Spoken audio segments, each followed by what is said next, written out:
Hello, everyone, and welcome to another episode of The Secret Origins of Mint Condition. I am one of your hosts, James, and this is a follow up to our Secret Wars episode.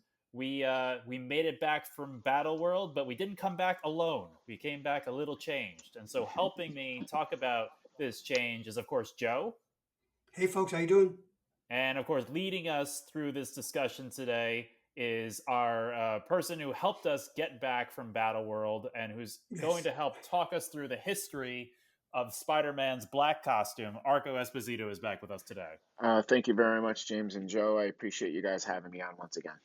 Of course, of course. So, Arco, when we were talking about how we were going to do the second part of Secret Wars, obviously Hmm. we discussed that the Spider Man's black costume is the most significant thing, probably from Right. Secret Wars that's changed the Marvel Universe. And we didn't want to kind of derail our Secret Wars part two by spending a good chunk of time talking about the black costume and the Right. significance of the black costume. So we thought we would do this side episode where we talk about basically the black costume saga. We're going to go audience everything from Secret Wars to the first appearance of Venom, Hmm. which is I think it's what's considered the black costume saga at this point. Yes. Or and I will say that as I spoke about in Secret Wars, the black costume, I personally liked it. I think this is, my favorite Spider-Man costume of all Hmm. time, Yeah. and I didn't read any of it. This is the first time I've read any of the costume So stuff funny. in Pop culture preparation. confessions Yeah, continues. because the only black costume stuff I read in real time was when McFarlane put him in it for his limited run, his 13 issue run, for those few parts in that what Morbius storyline he did. Yeah. Um, Hmm. but I read on Hoopla they had a collection, the Venom collection for the Hmm. Spider-Man Epic collection, which Joe you probably already have, or I don't know if you already have that Epic collection, and Not only that, the collection. I then I read the Birth of Venom. So that's so it was a little. I had to like piece those two together, and then I've read Craven's Last Hunt also. Oh yeah. oh, Yeah. you prepared much more than Well. I did, James. I Well. didn't Yeah. read any of this stuff. Well, we'll definitely be talking about Craven's Last Hunt on here for a little bit. Yeah, I know that could be its whole separate episode because Yeah. it's Yeah. considered one of the greatest Spider-Man stories. So Oh maybe yeah. we'll touch Absolutely. on it, and then Yeah. again, We'll that could touch be on it. another Yeah. further Hmm. follow-up episode in the future. But I guess like Argo, like we were kind of talking about how when we did Secret Wars, this was putting him in the black suit was the way to get eyes on Secret Wars. It was another one of the marketing ploys to Yes. change his costume, put out a new toy, get the media Hmm. involved. But for you two who are reading Spider-Man in real time, what did you think of the black costume? For me, I wasn't reading Spider-Man. Spider-Man was my favorite comic book character, um, Marvel character when I was growing up, but I didn't get into the books obviously until Secret War started back in for me in 1985. So there was no big whoop for me until I saw that he was in a black costume, and I saw that through the toys. I didn't see it through the comics. Obviously, I was like, well, what is this all about? So that was a pretty drastic change for a guy who grew up on the red and blue classic costume. It wasn't until I read Secret Wars that I saw what the costume really was. And then later in life, you realize that it was, like you said, a marketing ploy, but I learned something doing a little bit of research for this, and I'm not sure if you guys know this, but because I didn't know it until today, God bless Google, that the actual history of the black suit started in 1982, a full 3 years before it was actually seen on the pages, and it was through a fan contest run by Marvel. For young writers, and there was a person who I'm not sure if he won the contest, but they used his idea to give him some credit. His name was Randy Schuler. It was submitted in 1982, and he had his own ideas for the costume as a stealth kind of costume. Marvel ended up buying the idea outright from him for $220, Oh gosh, and exactly, and it's like the 500. Schuster and Yeah, Siegel all over again. yeah, exactly. $550 in today's money, and they kept it off the pages until they had a good idea to use it, and that didn't happen until Secret Wars, where they were able to retool and use it in the particular way that they wanted to. So I found that to be very interesting. But as far as the shock of it, it probably wasn't for me as shocking as maybe it was for Joe, who read Spider-Man, for years before I did. But as a kid, knowing and loving Spider-Man as much as I did, James, you know that he's my all-time favorite Marvel character. It was definitely a little bit of a, well, what's all this about? So getting into Secret Wars and reading about it was definitely the way to go for me. Well, I was surprised at the story Arco just told because I knew nothing about this Randy Schuler Arco. Is that his uh, name? what did I say? Yeah, Randy Schuler. Yes, Too Randy bad he didn't Schuler. have a lawyer in the family. Yeah. $200. That's a shame.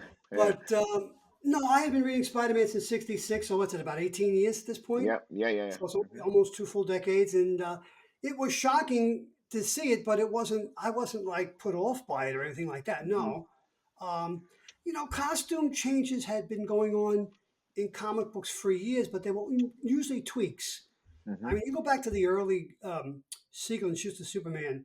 I mean, he had boots in one issue. He had sandals and no boots.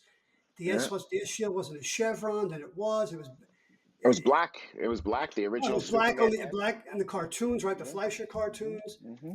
And throughout the years, they tweaked Wonder Woman's costume, and then, of course, when they brought everybody back in the mid '50s, Julie Schwartz not only gave them new costumes, he gave them new names. Hmm. And in Marvel history, we had that dreadful Daredevil costume that, thank God, Wally Wood redesigned an issue. I forget what it was, number 8 or 9, Arco, the red Um, costume.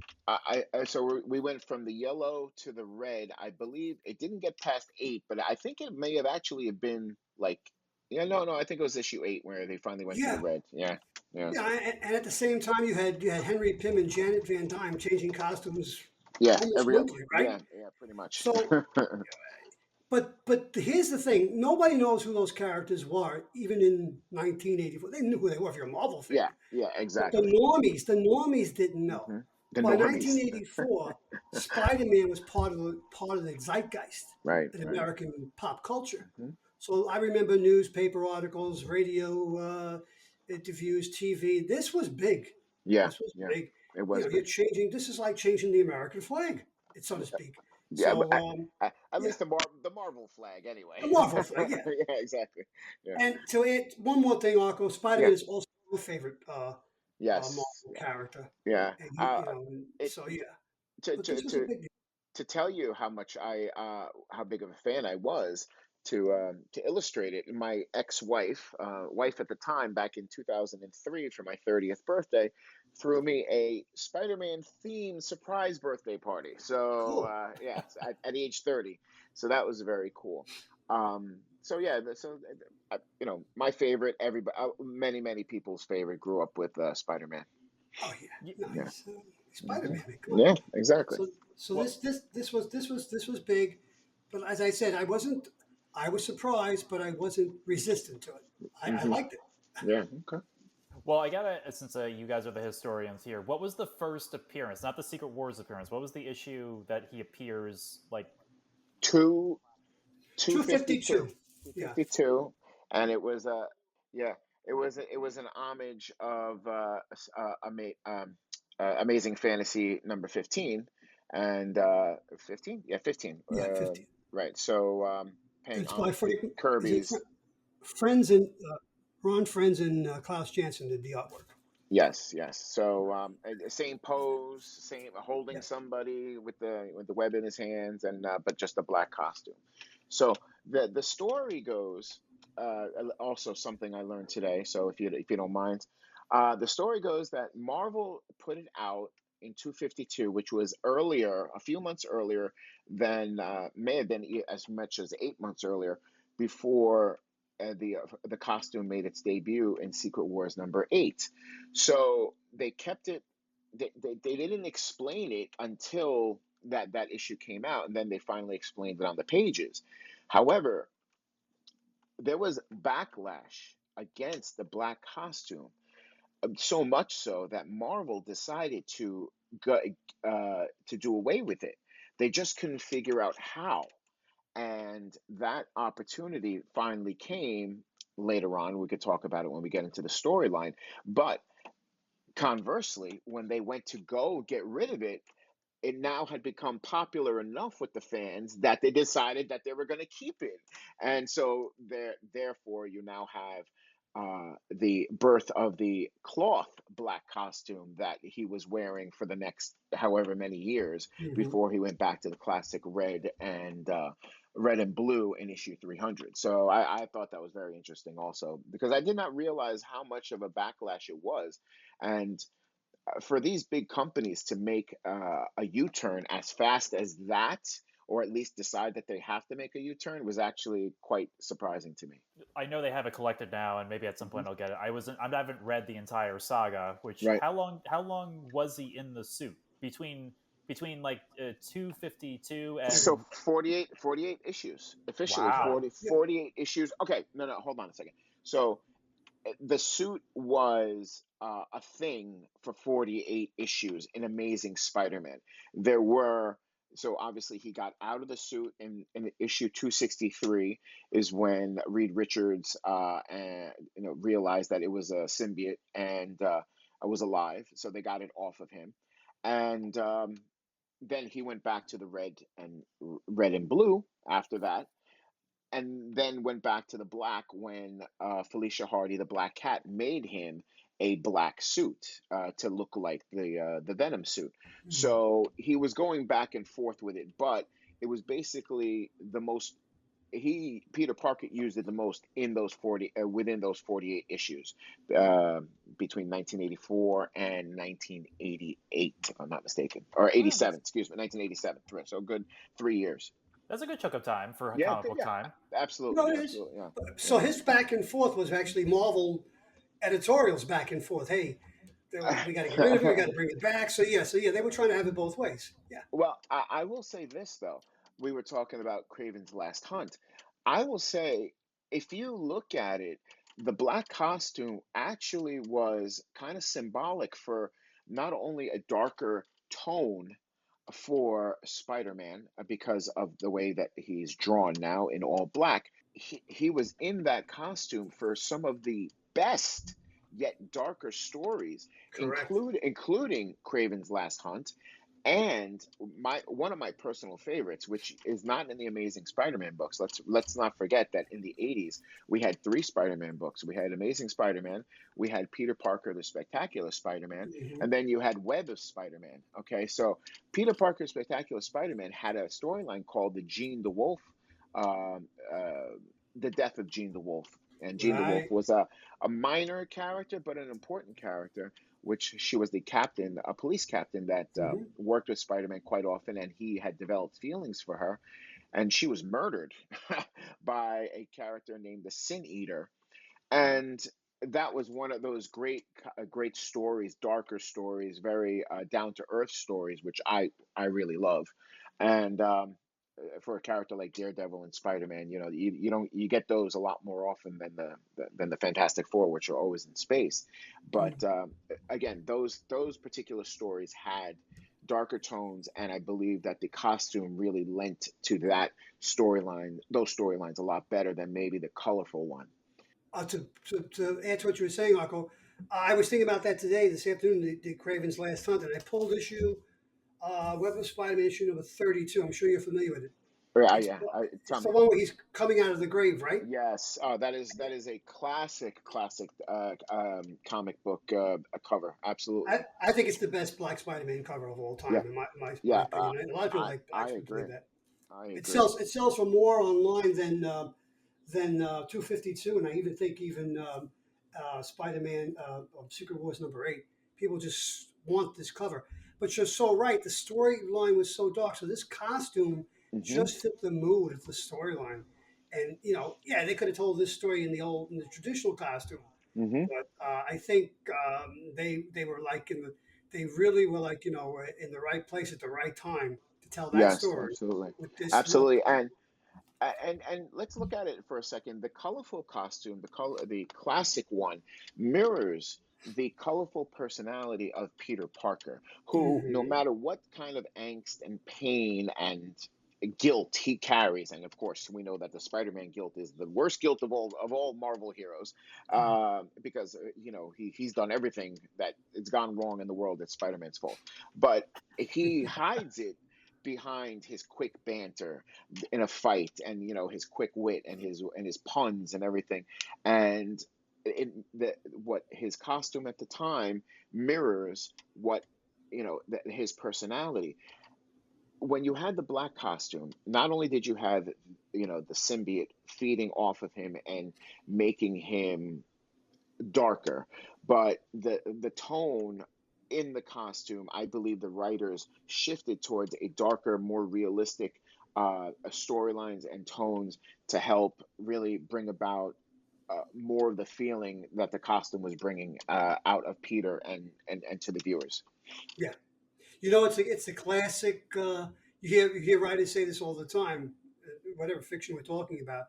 But sometimes the character writes the Hmm. story, and Yes, the absolutely. and the writer's just along for the ride. Well, I think that's what Hmm. happened here. Yeah, So, absolutely, absolutely. But No, I was just curious since, like, again, I admit I've only read small chunks. I meant, like, I've read like the beginning and I read like the end because right, that all the okay. middle stuff I didn't get. I haven't read a chance to read the collected stuff. But for you two, both longtime Spider-Man Hmm. fans, and I know you were just saying, Arco, like, Right, there was some really grounded and darker storytelling happening. right. But did you two enjoy this? Did you prefer this Spider-Man or what they've been were giving you, or what they went back to afterwards? What's your like thoughts about like the tone?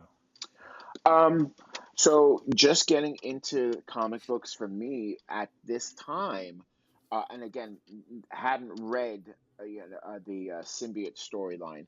So for me, I actually started reading Spider-Man probably uh, right before McFarlane started. So the 280s, I got into it. Um, for me, I enjoyed the black costume. I also, but I was always getting confused when he would go back and forth and back and forth. Okay, so, but you got to understand that there was a lot of fluff and filler in the Amazing Spider-Man stories before we started getting into the darker stories that McFarlane brought about, or whoever was right. It was it David Michelin who wrote Craven's Last Hunt. Is David that who that? Mickelson. Michelin. I'm sorry, I say Michelin. I apologize. It's So okay. yes, I believe until he started writing that particular storyline, I mean, Craven's Last Hunt was amazing, but it was so far to the left of what they were doing up until then. I mean, some of the stories were just fluff, filler stories. All of a sudden, now you have Spider-Man was shot. You didn't know if he was dead or not. He was shot point blank. I mean, he was praying right before Craven pulled the trigger on him in that first issue. So you're like, what the hell just happened? So for me, I got in at a really good time, but it was a little confusing that it was going back and forth between fluff and serious tone for me. It was a sea change in the character, Yeah. and I've always been partial to ground level Spider-Man, whether he's fighting Hmm. thugs, like Hammerhead and Right. Right. Big Man and things like that. But Hmm.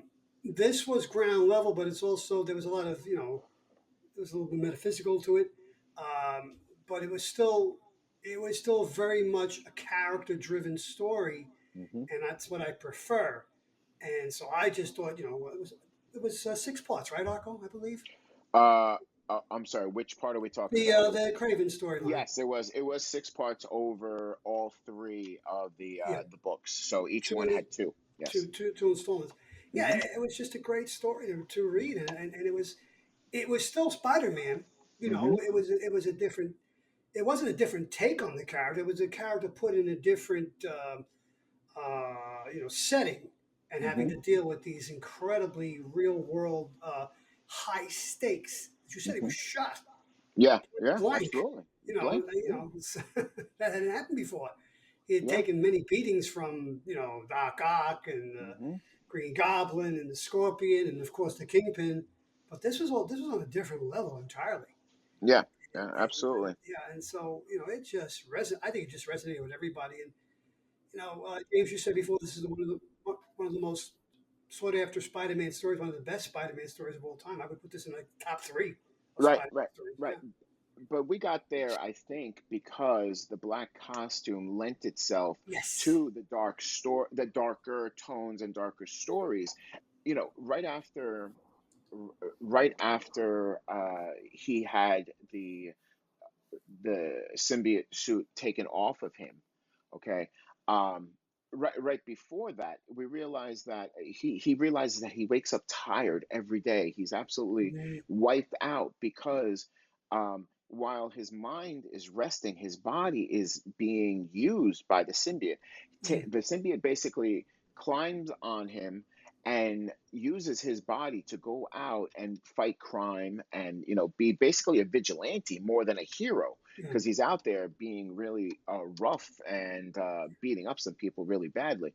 And when Peter would wake up in the morning, he had no idea why he was so tired. So it wasn't until uh, he went to talk to Reed Richards of the Fantastic Four that they realized what was happening, and he started going nuts. He's like, "Get it off me! Get it off me! Get it off me!" And that's when they realized that sound waves helped take it off, or fire, and they were able to get it off eventually. Yeah. Although it found its way back to its host a few times, obviously. Well, I always I was able to read that issue. That's fine because then he's walking around the old Fantastic Four suit and a paper bag on his head. That's the Yes, Yeah, yeah, yes, yeah, yeah. It's great. love that one. Love that one. When you Yeah. think about it, Peter was living the life of Bruce Banner for a while, right? Yes, yes, Because the absolutely. Hulk would Banner would be changed into the Hulk. The Hulk would go and destroy Hmm. something, or Yeah. of course, he'll wind up saving the day. But then, poor Bruce would wake up in an alleyway, God, or a subway platform, not knowing what the Hmm. hell Yeah. Hulk took him. Yeah. So yeah, I mean, I have to ask. I don't want to get too derailed off of the black costume, but just because Hmm. I again, I have like this is I wasn't really reading stuff, and Hmm. but when I picked it up, like Spider-Man was dating Black Cat. They were in love. They were Yeah. like, Oh, yeah. They were yes, oh exchanged. yes, yes. Oh, yeah. Absolutely. He was Felicia Hardy was definitely one of the well, in the top three, because it was Gwen Stacy, Mary Jane Watson, and I believe Felicia Hardy were his three loves. And as far as somebody who can relate to him, Felicia Hardy, Black Cat, was the number one, because she was out there also, Hmm. basically not so much a superhero as much of an anti-hero. The only thing that kept them from being together was the fact that Felicia Hardy could not really curtail her illicit activities, even for love.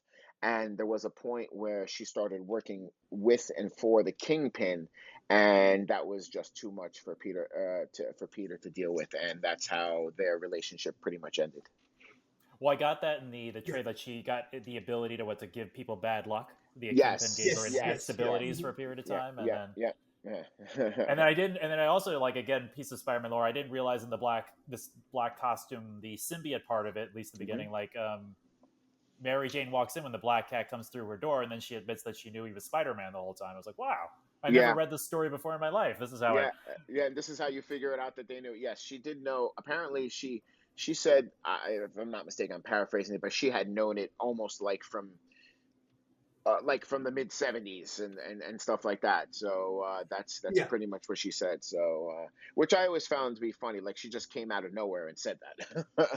Yeah, yeah. That was. yeah, I don't think they yeah, built that up to build, to get to that point. yeah. Because Exactly. the trade that I read, like I guess obviously because you said it's like 48 issues over three Hmm. years, it's Right. condensed, but they go from that issue where Mary Jane and Peter Parker talk, and he basically finally admits he's Spider-Man, and then it jumps over the marriage, and the next Hmm. one is the first appearance of when you see Eddie Brock in the last few panels of that Yeah, McFarlane issue. yeah. And he They goes Mhm. on jump vacation. all the Yeah, way to yeah. that, so there's like so much history they just like jumped over. I was like, what happened here? But Yeah. Yeah. Oh, well, they gave you the meat and potatoes of the Venom saga, so they had to start you of where they had to give you the starting point, and they didn't have to do a lot of this. The middle issues was filler, and there wasn't much to the symbiote part of the costume in those middle issues. It wasn't until Eddie Brock got it that they decided to bring it back and make um, the symbiote more evil. up until that time, the symbiote wasn't evil. It was a caring entity that cared for Peter, because Peter, Mm, to get the costume off, tried to basically almost kill himself when he went into the belfry of a church to have the church bells chiming. Basically tear it off of him, because and just like you saw it in the movie of right. Spider-Man 3, that's basically right out of the pages. And but what happened was Peter was also overcome. I guess really loud sounds could knock somebody out. And the symbiote, in his last act of mercy before he died, quote unquote, took him away from harm and danger and put him in like an attic space so he would survive. And then you didn't see him again. You didn't see the symbiote again until issue 298, 299, whatever one it was that McFarlane brought him back. Yeah, which I was listening to an interview with McFarlane about the creation of Venom, and it's and basically he gives this whole story about when he was inking, I guess, right, he was drawing and inking the Hulk then, and he went into the Spider-Man offices because they told him not to go in the Spider-Man offices, and he's like, well, I go where anywhere they tell me not to is where I go. Yeah. And they basically said, "Oh, you want to do Spider-Man?" And because they were going to do a fourth Spider-Man. Well, no, this was before that. Like, "You want to do Spider-Man?" He's like, "Yeah, you think you can do Spider?" Well, they're letting me do the Hulk, and they're letting me Mhm. ink the Hulk. So why can't I do Spider-Man? And they're like, "Okay, I guess you can if Yeah. you're doing the Hulk." And he had Yeah. recently come out for doing Batman Year Two, so they're like, "I guess Yep. we can give you Spider-Man." Yep. Um, and so he wanted to draw Spider-Man, but he wanted to do Spider-Man in his old costume, and Right. so it was his, I guess, idea to change it to create Venom because he wanted a Hmm. reason to get the suit off of him. And I guess at the time he had to figure out a way to do it because Jim Shooter was still there, and Jim Shooter liked the black costume. So anyway, when he drew the first sketch for Venom, he just thought it was going to be some monster that Spider-Man fought. That the suit would be some monster returning to, and then they tell him in editorial, I guess, no, it's going to be Eddie Brock, and he's like, what? I don't like. It's a human. I was like, I didn't draw this thing to be for a human. I drew this thing to Hmm. be like a monster. Right. But then high comic reasoning, they're like, well, Eddie Brock can be stuffed in somewhere in that suit. And So, let's be honest, that was a great editorial, a great decision Yeah. by the editors to do, because you had a person who had the desire and the reason to hate Spider-Man. Okay, and you had him. He was basically the antithesis of Spider-Man. When we first saw Venom, it was two things. First of all, he wasn't the lethal protector or the anti-hero that we have now seen over the last 25, 30 years. He was Mm, straight up a bad guy. He was mhm, evil. You had the human element that knew Peter Parker. Oh, by the way, he knew his secret identity. But he hated Peter Parker for a reason, because Peter, as Peter Parker, ruined his career, okay, as a journalist of some sort. And now you have the slighted and almost dead symbiote, and they meet together in the church, and all of a sudden you have the birth of Venom. But what I always thought was very interesting is that when we first saw Venom, he was not the scary looking big teeth, big tongue, big mouth monster. He had a big smile that didn't look mm, that was creepy enough to see, but you didn't have the rest of it until later issues, probably in the 315 to 320 issue. That's when you saw him with the big tongue and the big teeth, and the Venom that we know and love now was not there at the beginning. was what? How long was McFarlane on after 300? Was he the one who also drew Venom with the tongue and the teeth Yeah, and everything? yes, no, good question. So I would have to take a look, to be quite honest with you, but I know that he left in the early to mid 320s, but he was going back and forth, switching duties with Eric Larson, mm. who did the Savage Dragon for Image, when they all left together. And I always thought at the time that the artwork was very similar looking to me, at least as to a 16-year-old Arco, similar enough that when I was at a Comic Con in 1990, and McFarlane was on a guest panel, I was able to ask him a question about something silly along the lines of, "Hey, you guys look like you have really similar styles. Do you like work together?" And he's like, "No, never worked with the guy." And then a few years later, they all jump ship and they start working together for Image. So I always thought that was pretty funny. That is pretty funny. Well, I'd Yeah. be remiss if in this thing if we don't mention it, since he's the creator of Venom and the Hmm. designer of Venom. But when McFarlane took over drawing Spider-Man, what were your guys' thoughts? I mean, I know Oh, he's around but doing Hulk and he did Batman, but Spider-Man is his like I think aside from Spawn and everything else is did his Spider-Man is always talked yes. about. Joe, if I may start with this, if you don't mind. Good. So 1987, I was a freshman in high school in Port Washington. And let me tell you something. Here I am going into a big school, James, like Schreiber, like, as you know, and I came from St. Peter's. I couldn't believe how many people I got to meet that were into comic books. Not only that, but they couldn't believe what we were seeing in the Spider-Man in the Spider-Man issues with McFarlane. I mean, we knew who McFarlane was. We knew that this guy named Todd McFarlane. I didn't know the name of any other artist in the 3 or 4 years that I had been reading. Not a single one. Of course, I know now who they were because they were all fantastic. I love them.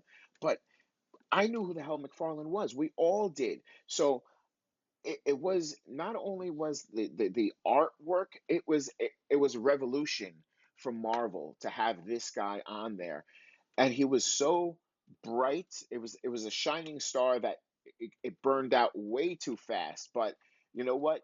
Even as a kid, I kind of saw it coming because you saw it was oversaturated, and I think that whenever you do that in a short amount of time in any genre, I mean, this is what happens, and you kind of get a little bit of backlash to it. And hell, they gave him his own book in 1990, and then we know how many issues they made of number one that sold out and everything, and he was gone by issue 10, of his own book or whatever it was. So yeah, it was an amazing time. It really was, James.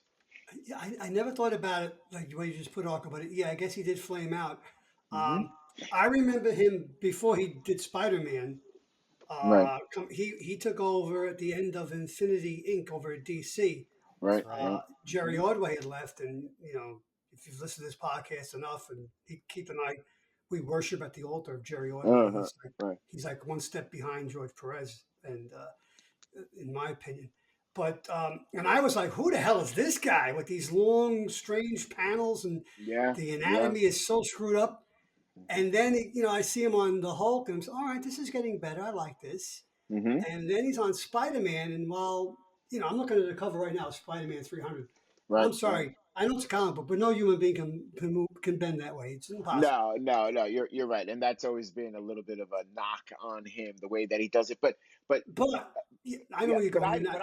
but I didn't care as a young No, I kid, didn't Joe. care either because it was so dynamic and Oh frenetic yeah, and absolutely. different that wow, this is powerful.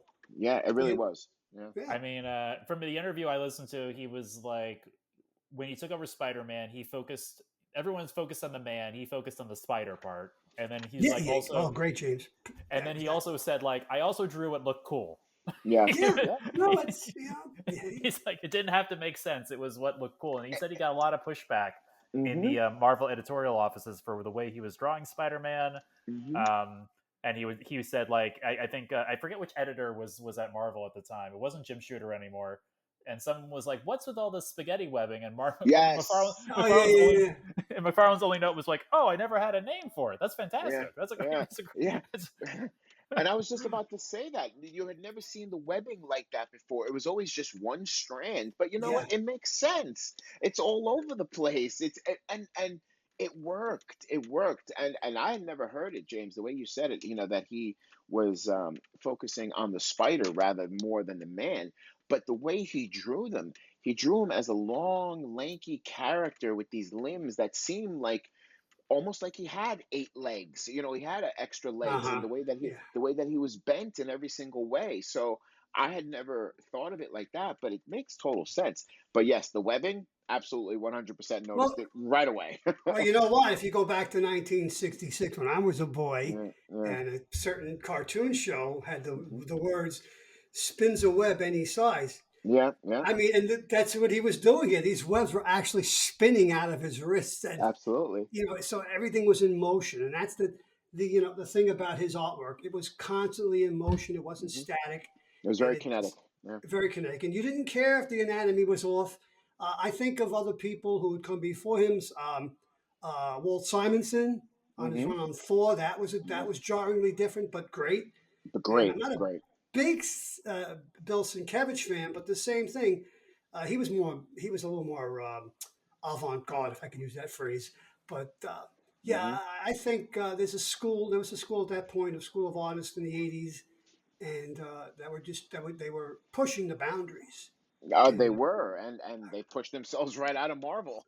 They well, said, yeah, because they yeah, can make more money yeah, working. I mean, that's why he left. He said because of the editorial stuff they kept putting on his artwork, and he finally left. hmm Which is, and then he said, I don't know. I mean, this is coming from his mouth, so it could have changed. hmm He says the way that artists are taught to draw Spider-Man now is hmm draw it like McFarlane. Meanwhile, he yes. was Oh, like, and that's true, James. And it, not that I know that to be a fact, but let's be honest. After McFarlane, and even though it was a tough act to follow, you never saw Spider-Man the way that he was prior to that, which was, for lack of a better word, bland. I mean, comparatively speaking, now, although we were happy with it when we were younger, you didn't know what he could be because nobody pushed the boundaries of this character, both on the pages and the way that he was written. McFarlane, did a little bit of both and brought a nuance to these characters that we had never seen before. Even the villains, I have to say, the villains, the way he drew them were like, oh my God, I can't believe that this is the Rhino or the Scorpion or His the Doctor Hulk. Octopus was Doc Ock, disgustingly yeah, ugly, absolutely. So troubling to say the yeah, least. yeah, absolutely. So You it know, was it there was was a very point. cool. There was a Hmm. point. I think after this, maybe when Mark Bagley took over, Right. and there was a big controversy about Spider-Man's weight, believe it or not, on the letter pages. And Uh-huh. and it fits. It goes what you're saying because Spider-Man never looked the same after McFarlane drew. Before that, he was kind of bulky, especially when Hmm. Romita was drawing him, Yep. Yep. senior and junior. And Yep. everybody thought he was the typical superhero, 6 feet tall, 180 to 200. But then Mm. they said, no, no, no. Peter Parker is a very lithe 165. No, no, that's ridiculous. How could, well, his power doesn't come from his build. It comes from the radioactive spider that bit Yeah. him. Yeah. And and that's the way, if you look at Mark Bagley's Spider-Man, he's probably the smallest looking Spider-Man that's ever been He put to page, is. And right? what's funny is I had forgotten that Bagley actually did work on him in the early 90s, because Yes, Bagley was the artist who created Carnage in issue 341. that's right.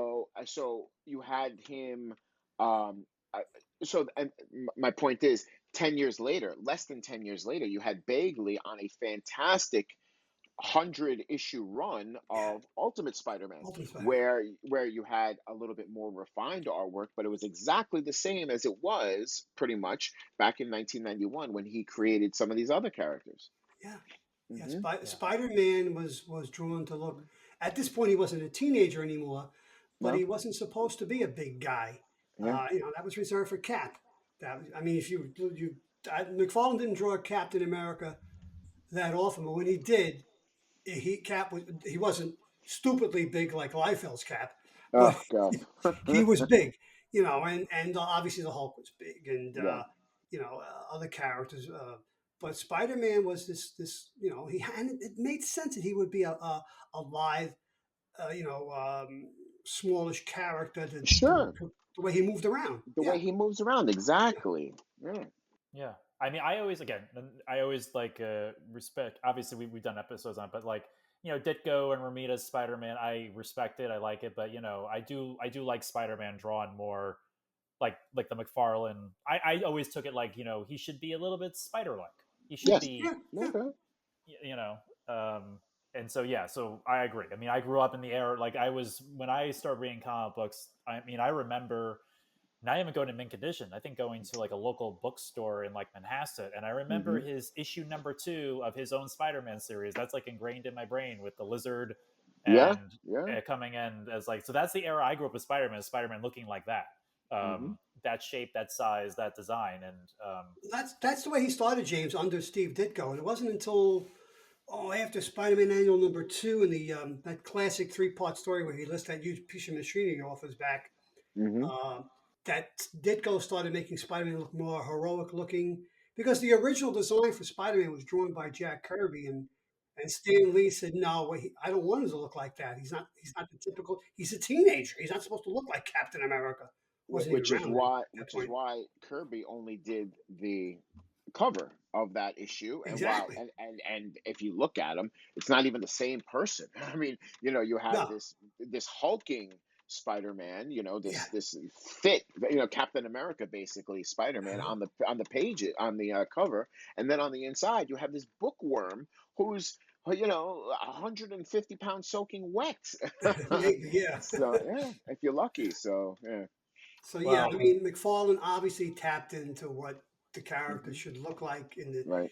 in the in the quote unquote modern age of that time, and everybody just seemed to run with it after that. Right.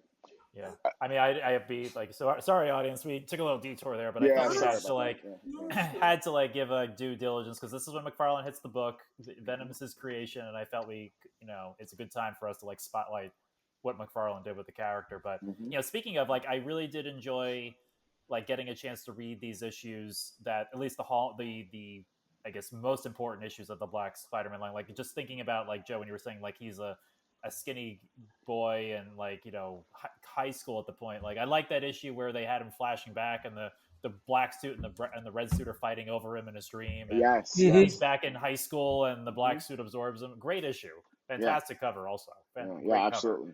Very good. So I guess since we've gotten to this point in the podcast, we've talked about it. But what did you guys think of Venom? Like as a character, he's now obviously ensconced as he's the Lethal Protector. He's become Hmm. so popular that now he's a hero. But at the time, what did you guys think with your history of Spider-Man as this guy as part of the new Rogues Gallery?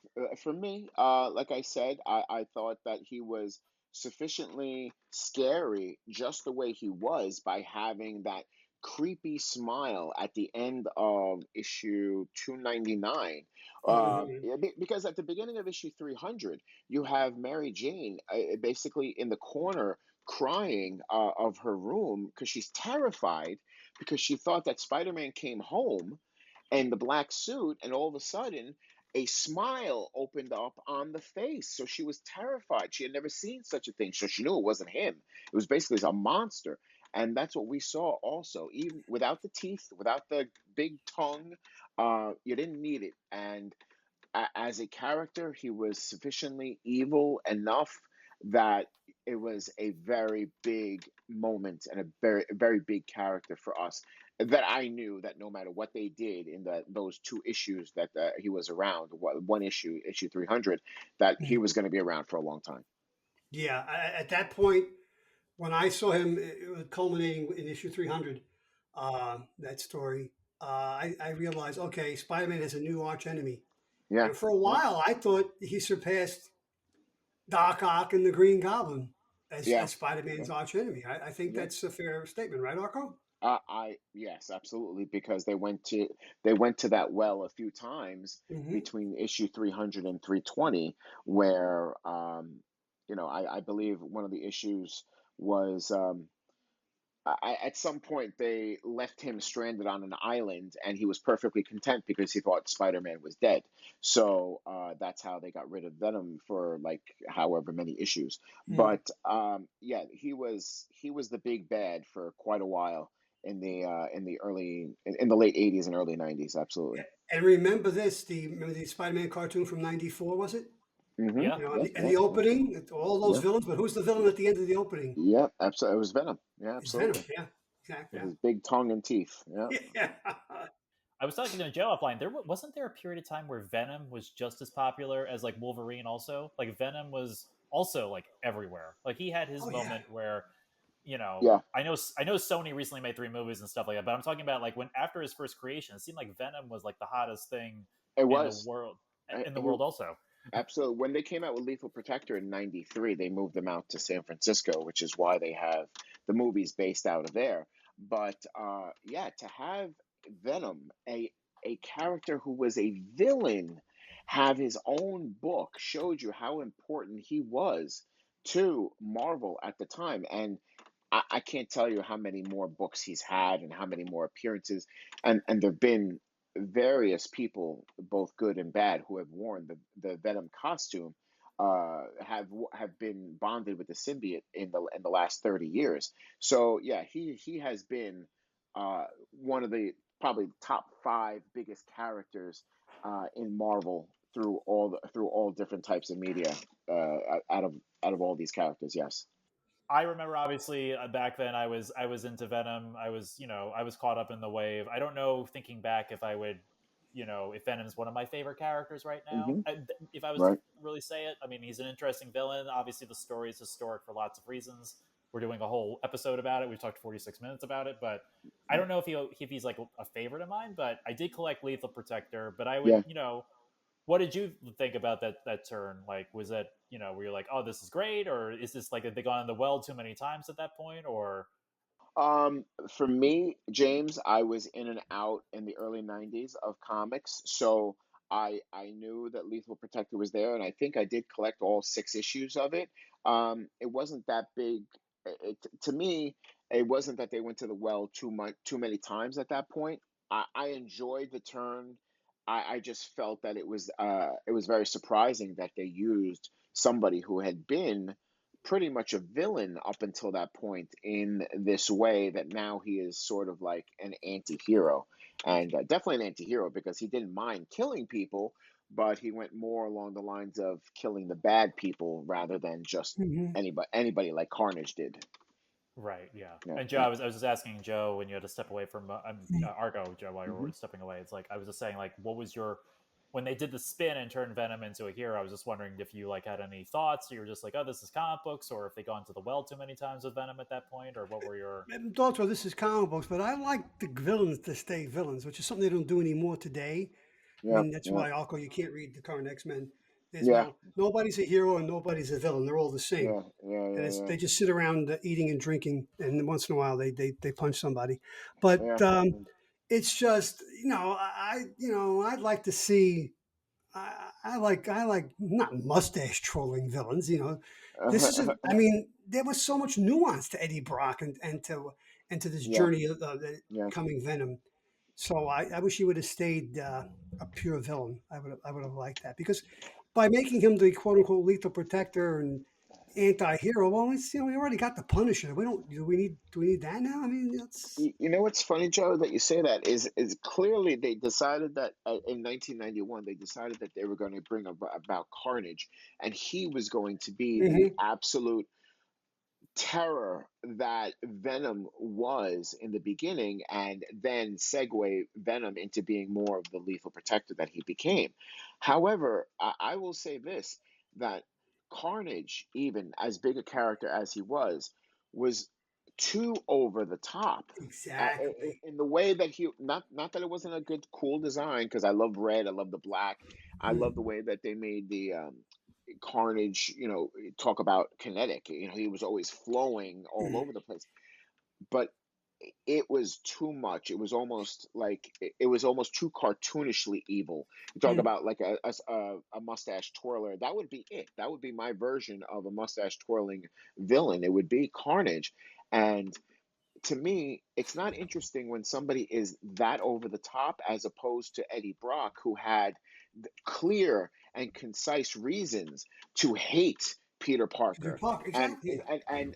you had the costume who felt like he was slighted by Peter Parker, and then the both of them together created this one really truly evil and understandably evil character, which is Venom. To me, that was much more interesting than the Carnage character, in my opinion. Yeah, there's almost a bit of tragedy Yes, about yes, yeah, right. absolutely, Absolutely. And yeah, I was never a fan of Carnage. Yeah. It was just like you said, you put it well, Yeah. cartoonish, very much Yeah, Yeah. cartoonish. yeah, Yes. it was, it was. I mean, I like. Don't forget, I mean, I enjoyed how they brought him about, and I enjoyed how, he was the offspring of Venom and everything, because that's how then they started coming up with all the rest of them in Lethal Protector. But it was over the top a little bit. We're talking so many years ago, so like Yeah, the opinion doesn't really matter now. But I yeah, was just sort of like, yeah, more symbiotes. We're gonna do so many symbiotes. We're gonna have yeah, a planet, yeah, but like I'm out because we've come all the way around to like what was it, the King in Black storyline recently, which I didn't read, but I've heard is yeah. fantastic. Where I heard. Yeah. Venom's father, or Venom's ultimate creator, the symbiote's ultimate creator, had a whole storyline. So we've gone Yes. that far with like Yeah. the black suit has gotten us all the way here. Like Yeah, it's really created its own universe, which is fine. I'm all for world building, and in this case universe building. That's fine. um where did this costume come from? Where did this symbiote come from? Had to come from someplace. I mean, they've even retconned it somehow, some way. I read today that not Daredevil, Deadpool had some reason, had a little hand in getting the costume getting the symbiote to Battle World. Okay, don't ask me how. Okay, I really, Yeah, but they're retconning everything. yes, Arco, I don't know if you know this, but you know who the current new Venom is? in the comics, no, Yeah, I the do current not. comics. It's Mary No, Jane no. Watson. Oh, is it? Yeah. One of the things that I didn't like was that he would jump from character to character, and like one of the ones that I knew was Matt Gargan, who was the Scorpion. Hmm. Okay, see, I didn't find that to be interesting, because you already have you already have somebody with some sort of powers and some kind of gimmick. He doesn't need double the powers. He doesn't need a venomized scorpion tail. I find that to be silly and not all that interesting. Give me Eddie Brock, who is a bodybuilding kind of psychopath, and Hmm. that to me is a much more scary and down to earth villain, as quote, I'm doing air quotes, down to earth, than somebody like Doctor Octopus with the tentacles and the venom suit, in my opinion. well, I never read the run, but I heard it was good. It was when Flash Thompson got it because Yes, he I heard was. that. I heard that was good too. I think I was out Mhm. by the time Flash Yeah, Thompson yeah, became Venom. Yeah.